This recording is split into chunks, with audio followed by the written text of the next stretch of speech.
Өңірімізге екі жақты қарым-қатынас орнату мақсатында көрші Ресей мемлекетінің Қорған облысының делегациясы жұмыс сапарымен келді. Күн тәртібіндегі мәселе Петропавл-Қорған агломерациясын құру.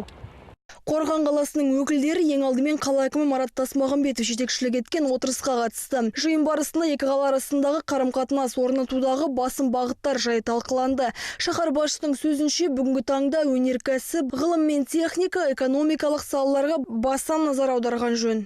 Между нами достаточно Біздің елдер арасындағы қарым-қатынас өте жақсы. Менің ойымша, біз алдымызға қойған барлық мақсаттарымызды тиісті дәрежеде атқарамыз. Қос қала арасындағы шекара аралық агломерация жайы да назарға салынды.